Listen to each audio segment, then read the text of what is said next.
Being constantly overlooked and unnoticed has its way of crumbling our self esteem, and therefore can even lead to situations where you have to doubt your own self worth.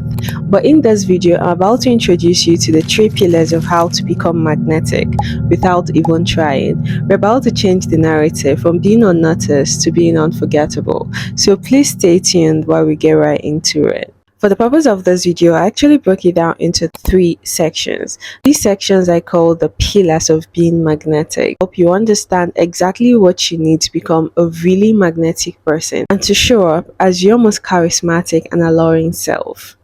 Now, the first pillar I'm going to call the pillar of authenticity. Now, in this pillar, it's basically your ability to be yourself.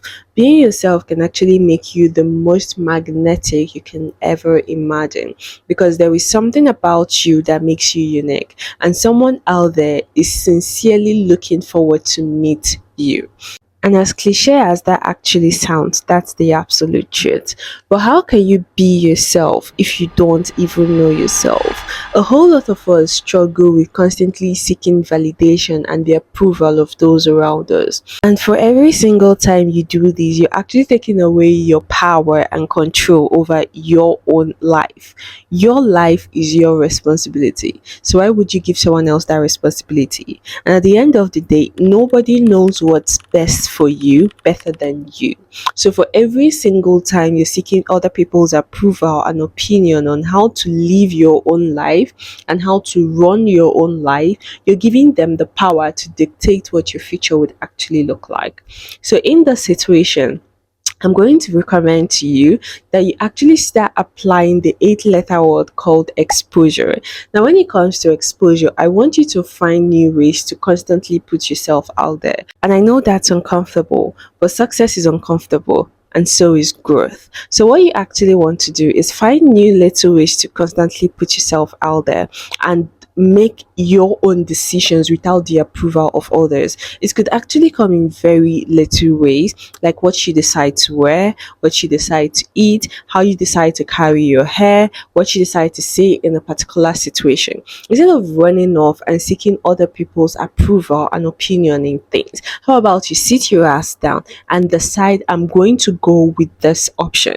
And sometimes you're not going to get it all right. As a matter of fact, even the people giving you advices on how to live your own life will definitely not be able to give you the best advice 100% of the time. So I want you to learn to start trusting your own instincts, your own decisions, your own choices, and that would actually help you understand yourself on a completely deeper level.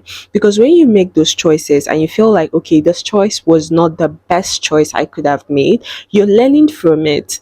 But when you actually seek other people's opinion, and when it doesn't work out, you're left with this void in your mind, wondering if whether it was a wrong choice or whether it was the right choice. And how would you know? Because that was not your choice, that was not your decision in the first place. And all these would actually help you learn yourself on a completely deeper level.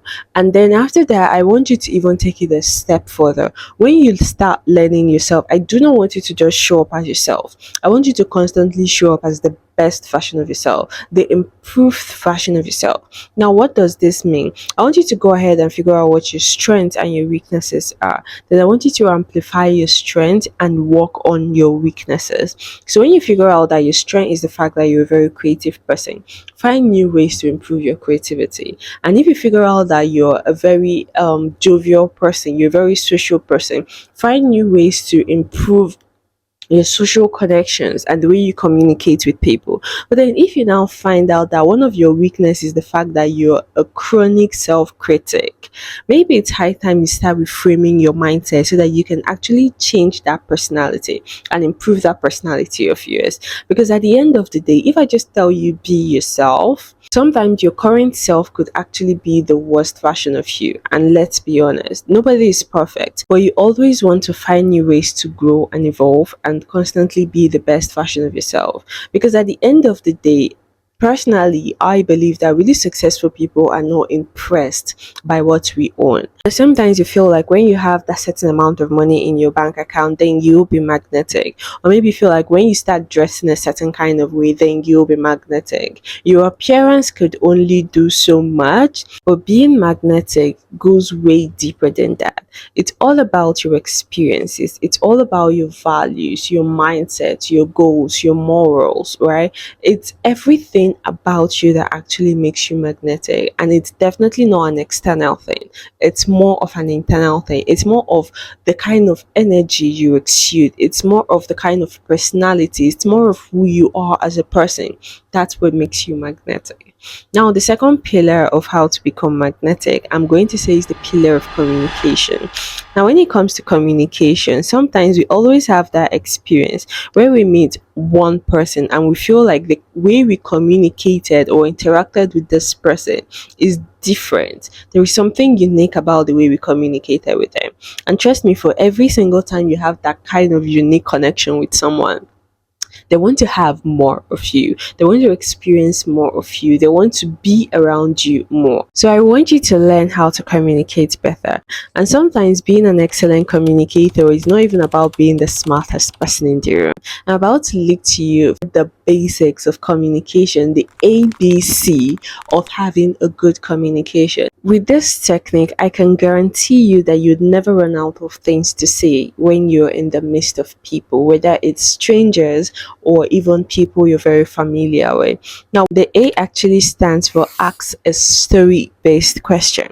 The problem we usually have when it comes to communication is that we always think ask a question to start a communication. But if you just ask questions that have simple replies, then the communication becomes boring and it becomes awkward, because then you're just going to be asking repetitive questions. But what you want to do is ask questions that would end up with a story. How do you do that? Let's say, for instance, you meet someone and you get introduced to them, and then you find out, maybe you ask them, what do you do for a living, or where do you live, and they tell you, I live in the UK, right? And then you tell them, how long have they lived in the UK? You could use basic questions to actually get to know something, because you cannot ask story based questions if you just met the person. A story based question could look like, maybe they told you that they've lived in the UK for the past 5 years. Then you could ask them, what was your experience like living in the UK for the past 5 years?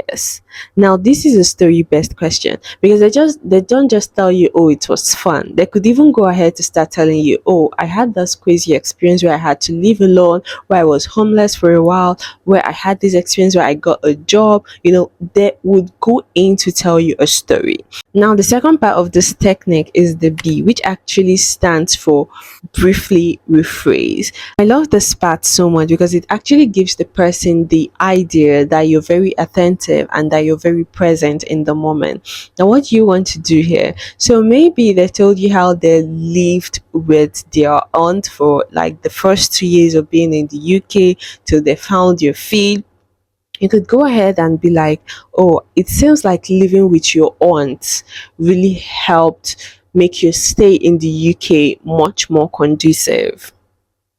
Now, it gives them an opportunity to not just feel like you're present and you're very attentive to what they're saying, but it gives them an opportunity to understand that you understand what they're saying, where they will now end up even giving more emphasis and giving more explanation, in-depth insight to the information they already shared.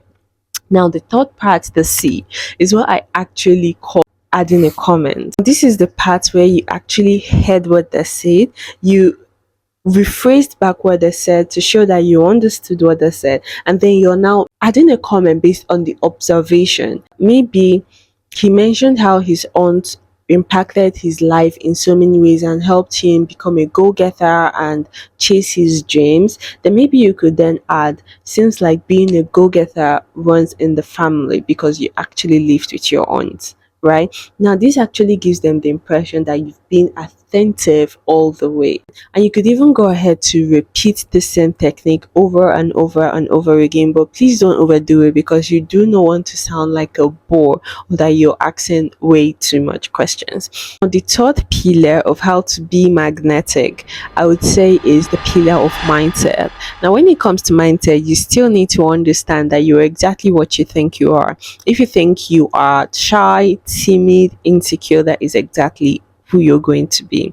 Now, the crazy thing is that we do not understand the power of our mind.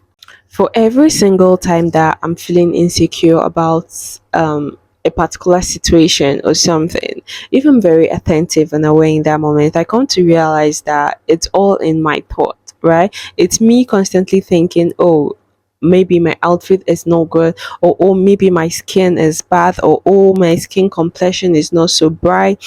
All these kind of things can actually affect us. And when I was even struggling with my confidence, like I was a very shy, timid person, and I even caught myself constantly thinking that I am shy, I am timid, people don't like me, and as such I cannot make friends.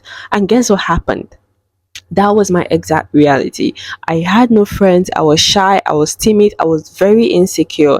And I was not even thriving in anything that I was doing. Your mindset has this way of actually impacting your life. If you want to be a magnetic person, the first thing I'm going to recommend is for you to have a shift of identity and to start embodying your higher self.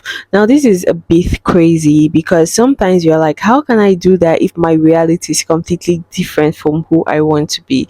You can lie yourself into believing the impossible, and the moment you start believing it, then you start experiencing it. You can literally fake it in your mind till you actually start living it out. So I want you to actually shift your identity, and one good way to actually do that, I usually use this technique so easily, and it helps shift my perspective within seconds. When I'm faced with a really difficult situation or a situation that I'm unsure of how to show up or handle, I would take a pause and I would ask myself, how would the highest version of myself show up in this situation? How would the highest version of myself act or react in this situation? Now, it actually gives me a fresh perspective to actually see life or see that situation from a completely much more stable and emotionally balanced perspective. And that can really be a game changer to the way you actually carry yourself and the way you show up in different situations.